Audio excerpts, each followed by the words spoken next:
Welcome back to the third episode in the second series of Coppers and Brass. This week we're going to look at the impact of immigration in Irish traditional music. Now it's a big subject and I've got a big man here with me, Peter Woods, who's going to help us through that. Peter, you're very welcome. Thanks, great to be here, Tommy. And great to have you, Peter. We'll be coming back to Peter in a second, but in the meantime, let's have a look at some other views on immigration and Irish traditional music. Something called loneliness. It was something that they were missing from home, because unquestionably you can't get a young guy today and the parents go out and buy him a top-class fiddle or top-class concert flute and pay top-of-the-range price for it, or an accordion, give him the best teacher in the world and send him off. And expect that child or that young person to get the same feeling out of what he's playing as the guy who had to leave here because of poverty or unemployment, lack of work, whatever it was. And when these guys left in the boats from Dublin and from Cork or wherever they left from, a lot of those fellas carried a heavy heart with them. And it was reflected in the music that they played. And as you know, music is a mood.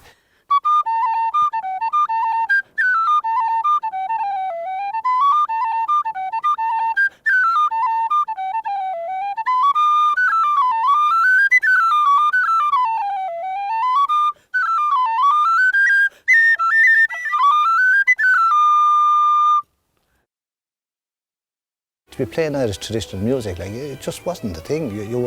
It was classified as something that belonged to a different type of people, like, you know. So when they went to London and suddenly they found an appreciation for it that they wouldn't have got at home, that's what changed it, you know. And then they got better and better and better. The more they played, the greater the excitement, the greater love the people had for them, you know. These musicians, when they arrived in these other locations, they did gigs, if you like, or played concerts, or they had to communicate to a much wider audience than they had to at home. So they had to make their music appealing to Polish immigrants, to people who were there, to people from very, very different areas and different parts of the world. So that, if you like, the music, I think, started its journey towards professionalisation in the diaspora rather than in Ireland itself. So I think that's one of the major influences upon the way traditional music is played now and the professionalisation of traditional music. I think the role of the Irish traditional musician, they really bonded together. In New York was very much East Galway, Clare were the main components, and a few Kerry people, but mainly that was where the musicians came from, and Sligo, of course. The great Michael Coleman emigrated there. I mean, when you listen to who came to America, from Michael Coleman to Joe Burke lived in America for years, Paddy O'Brien, Andy McGann came, the great Liz Carroll from Chicago, the wonderful musicians.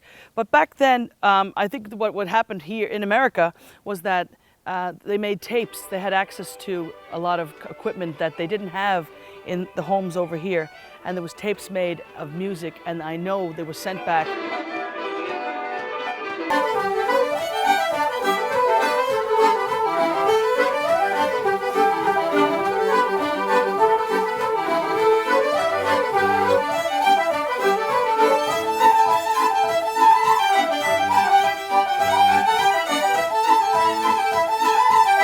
As regards the recordings that were made in America in the 20s, that had such a, it was the beginning of technology in music. Yeah. Mm. It was coming anyway, and I mean the regional styles, whatever they were at that time, or how strong or weak they would have been, they would have been subjected to that pressure from technology anyway. Yeah. And they would have been subjected to all the subsequent pressures, the dancehall act, all that. Yes. The sort of the way traditional music was relegated to a very low rung of the social ladder. All that would have had an effect. And I think that the fact that, and as you said, Sean, the fact that these musicians were there at a certain time in a certain place, that they were brilliant virtuoso, that they set the standard, you would say. That they were such brilliant virtuoso musicians, because it could have happened that they were very mediocre musicians. Absolutely. And if they were, absolutely. and the influence that recording and technology would have had, I just say it would have been the death of Irish music. If John McKenna didn't go to America, or Michael Coleman didn't go to America, there wouldn't be a word about them boys. No. Nobody would have a clue who Michael Coleman was. But then, as Gregory said, there would have been somebody else. There would have been, because the point is the recording technology was there. Yeah. Yes. So if it wasn't McKenna and Coleman, it would have been somebody else. All those 44 record sides that McKenna made between 1921 and 1937, all those records when they came back to Ireland, they contained the North Leitrim flute style. So all that had, it had a positive effect on the regional style, on that particular regional style. That's my view. It had a positive effect on the Leitrim regional style. But what about... It had a positive effect because that was the regional style. It didn't have to have an effect. It was the regional style. It wasn't like Coleman or Morrison that style spread across the country. Yeah. The McKenna style was undisputedly just exceptional in every way. Yeah. But it didn't spread the way the fiddle music spread. It did to a certain extent. Not to the same sort of global extent almost now. I don't think anyway. No, I don't know. I mean, I think the difficulty with regional styles is, well, there's a whole argument about whether there ever were regional styles, whether the regional styles that we now consider as regional styles have been heavily influenced by the American recordings anyway. I mean, a good example I can think of, and Reg Hall talked about this when he did that Spirit of West Clare. If you listen to Bobby Casey's fiddle playing, Bobby Casey was unquestionably influenced by Coleman's recordings. Absolutely. No doubt about it, because you can hear the techniques, you can hear the tunes, And he was a Clareman. And he was a Clareman. So he was influenced by recordings. I suppose the impact of immigration in Irish music has to be massive, because the effect that it had, people emigrated for economic reasons. They weren't coming back, but they did take their cultural identity with them, and they played traditional music in whatever location they ended up in. And these wonderful musicians that made their home and passed the music down, and all they did was strengthen what we have, the bounds to Ireland, and create our musicality and give us the love, and really passed on to us. There was no, they were very strict that you made sure you were making the music, playing the music, and the way it should be played. And I'm thrilled that I have that background. And I think people over here are wonderful. They love it that we're coming back over and bringing the music. But I don't think we did anything to hinder. I don't think we watered the music down.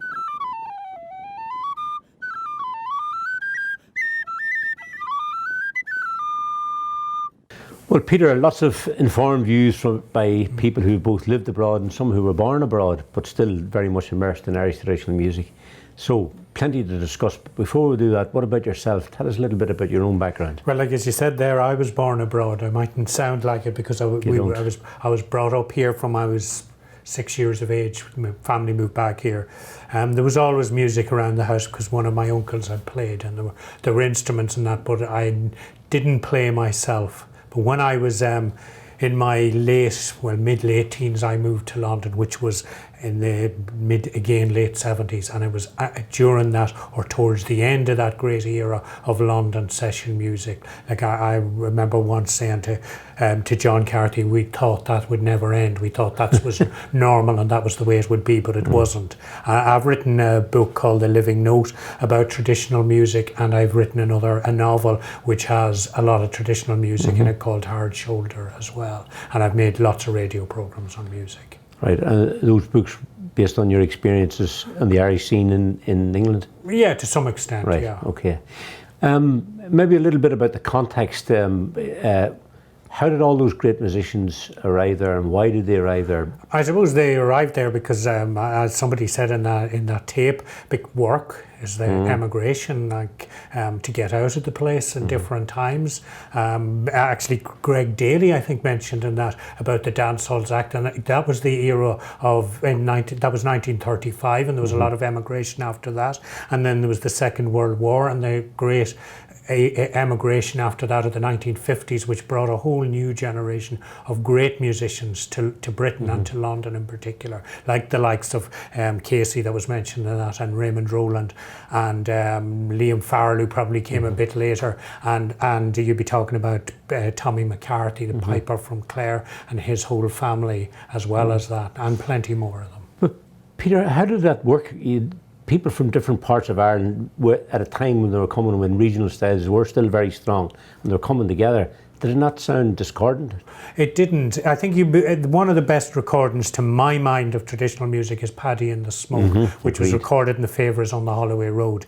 And you can hear it in that. Somebody said to me afterwards that they didn't, Danny Meehan in particular, but you could take Danny Meehan out of that session where he sounds part of it with the rest of them, but he could have been plucking the four-poster bed, or he could have been playing the Japanese hornpipe music that came directly from the Dohertys, or music that he'd have got in a Donegal style, clearly from Donegal. And I once saw John Curtin, a whistle player, Con Curtin's son, playing polkas on a whistle in about 3 o'clock in the morning in a pub in Fiddler's Elbow in Kentish Town. And there was a Clare man on the accordion with him, and John, they'd been playing together as a part of a big session with a lot of different musicians in it, and then Curtin broke off and started playing on the whistle, and maybe played for half an hour, maybe longer, and the Clareman had blisters on his fingers for trying to keep up with him. John Curtin turned around and said, you're very good, you did all right, but you'll never be a Kerry man. And I suppose to that extent, like, although they could all play together, they all could still be what they were to start with. It didn't really influence any of their styles. Maybe it influenced the style of people who came out of it, like John Carthy, who grew up listening to that. Maybe the influence on the likes of the style of him, or certainly on the playing of John Blake. Like you can hear all the cassettes and all the late night music that John Blake ever had, particularly in his flute playing, I think. And what about, we talked about style there, but what about repertoire? Was there any difficulty about, was the repertoire shared similarly? Was there a body of music that they all knew, or were they bringing very regional tunes? I always think that people would have their regional tunes, like I was mentioning, the Japanese hornpipe or the four-poster bed or whatever, and they'd play those, and there might be a bit of respect for an air or something like that.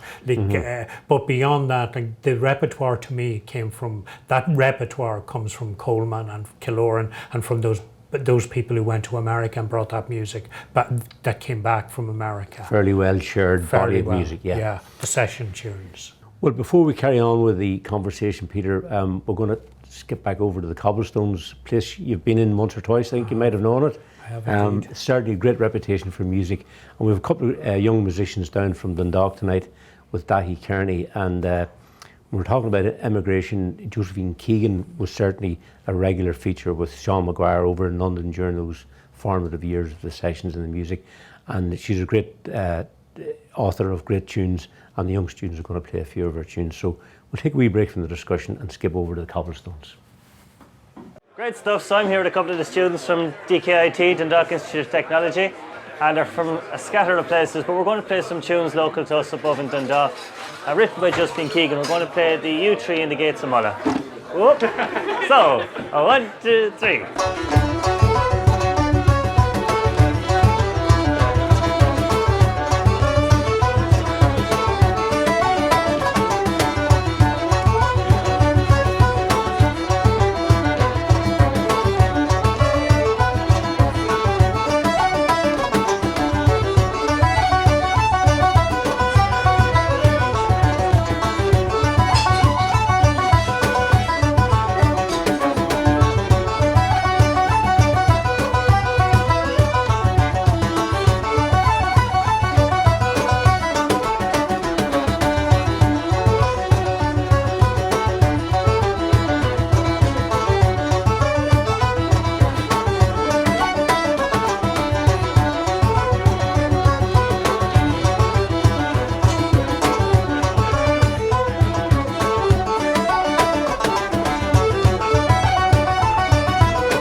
Well, they were lovely tunes from Josephine Keegan. They were. I think she was around Fulham Broadway a good bit herself and Sean Maguire. Yeah, she certainly does, and she's a woman who has some great memories of all that music as well. The other half of emigration, of course, is America, and I was fortunate enough to have lived in America in the early 70s, and kind of like yourself, I was encountering some great musicians, but I wasn't aware of how lucky I was. You know, Andy McGann played in the bar that I worked in the Catskills every weekend, nearly every weekend during the summer.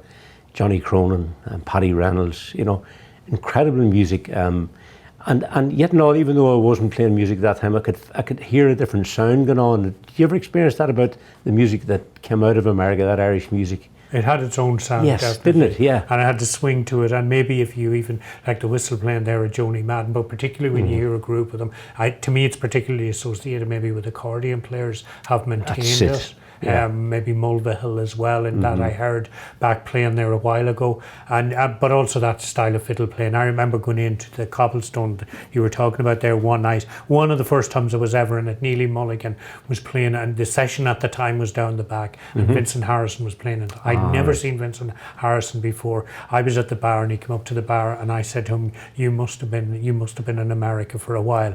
And he said, "How did you figure that out?" And I said, "I knew from the style of his fiddle playing, because it was almost like it was something that went to America and didn't change." And you can hear Coleman, and you can hear Killorn, you can hear all those, and of course Vincent was from Dromahair and does come directly out of that tradition as well, but you could hear that style of playing and that swing in the playing. And was there the same identifiable sound of London immigrants as there was of American immigrants? I think that London music's changed more over the years. So why was that? Because of the amount of people that would have been in and out of it, and also because it was less. It was probably. I always think that Irish culture that went to America because it was that far away. But if you take Irish culture in England, or Irish people who went to England, they lived through some hard and tough times. I'd say even when the likes of John Carthy was going to school there was an IRA bombing campaign going on. So your identity was always under pressure and always questioned. So were you aware of that when you were there? Oh yeah, I remember going down the night after the Harrods bombing, going down to the White Hart in Fulham and walking down. I remember the afternoon of the bombing, hearing it was a very, very cold day, and you could hear the ambulances going all afternoon, and walking down really, really cold night the following night, and going into the White Hart, which would normally be very full, very, very few people in it. Paddy Boyle, who was from Glentees, was up at the bar, and he said to me at that time, he says, "You've identified yourself now," and that's what it felt like. You were saying you were here. I know it was subconsciously, that was why I went there, I'm sure. But again, like in terms of the music was never as settled as it was in America, and never stayed the same, so that you could be grown up with influences coming from other places. Like we were mentioning earlier about Maggie Barry, and Maggie Barry played and recorded in the Bedford Arms in Camden Town. The Bedford Arms in Camden Town is also associated with the Pogues, and they're like two ends of a string, of the spectrum, but also there's great similarities between them as well as great differences, and that's London music. You know, that's London music to me. And I'm thinking that's Blake and the lads there, the second generation of that immigrant wave. There's probably a third generation coming on, and I'm wondering, just to finish up, Peter, if immigration, which clearly, as we can see from yourself and our other contributors, had such a major impact in the 20th century, is immigration likely to have the same impact for change in the 21st century? No, probably not. But then again, that's in common with the way the music has gone. Because I made the point to somebody else in a different context altogether. But if you took the great musicians like the likes of Joe Cooley, and you listen to that recording of Joe Cooley's, and he talks about being in Chicago and hearing black music and hearing the same note in black music as he can hear in Irish music. But that was quite likely the first time he'd really begun to listen to that music. Where you grew up playing traditional music, that was all you heard. Even to an extent like Casey and Roland. Like the great experience of Casey's life was the returning. I remember Junior Crean telling me the first time, and he would have grown up with Casey, the first time that he heard Coleman's playing of the old Grey Goose or the Grey Goose, and an old man saying to him, "There's fistfuls of music in that tune." Fistfuls in one tune. In one yeah, tune. and he's right. And that was the formative experience for them. Whereas anybody now growing up, like you walk out the door here and you'll hear music. You can hear music on your phone. You'll hear music on the bus. You hear music in every shop you go into. So music isn't the same regardless of where you go. And obviously if you're abroad now, you've got Skype, you've got the papers, you can be listening to RTE all the time. So emigration doesn't have that same experience. And also our emigrants, Casey's, Roland's, those people when they went over there, they that generation largely stood at Seven Sisters Road or at Kentish Town or at the back of a tube station waiting on an open lorry to take you out to the middle of nowhere to work. That doesn't really happen to Irish people as much anymore. I did that myself as a student in London in the early 70s, and it's a frightening experience. Yeah. But I didn't have a family to support. Yeah. And I can tell you. But those men did it and they maintained the music. Yeah. It was a golden era of music. It's not likely to be repeated again. No, I can never see it. And also because, as I started off saying, also when you're in the middle of it, you don't think it is. It's normal. It's only retrospective. It's only looking back. And also, you have always to say, like when you look back and you see things better than they were. Yeah. And in lots of cases, in lots of ways, they weren't good times for plenty of people. Peter, I can think of no better man to help us in weighing up emigration than you. It was a delight to have you. You're very knowledgeable, very articulate on it, and I think you would have helped our audience understand a little bit more. Thanks for that. A bit more. Thanks. Thank you. Mullagh. Cultural. Well, the next episode in Coppers and Brass is on the issue of boundaries, an issue that we've dealt with across a few of the episodes already, but we'll be looking at it in a lot more detail, and I'm delighted to be able to say that our studio guest for that occasion will be Eamon de Barra. Eamon is a well-known musician who crosses easily between the traditional boundaries that we're going to be discussing. So I'm looking forward to seeing you then. Mullagh agus Ihawaii.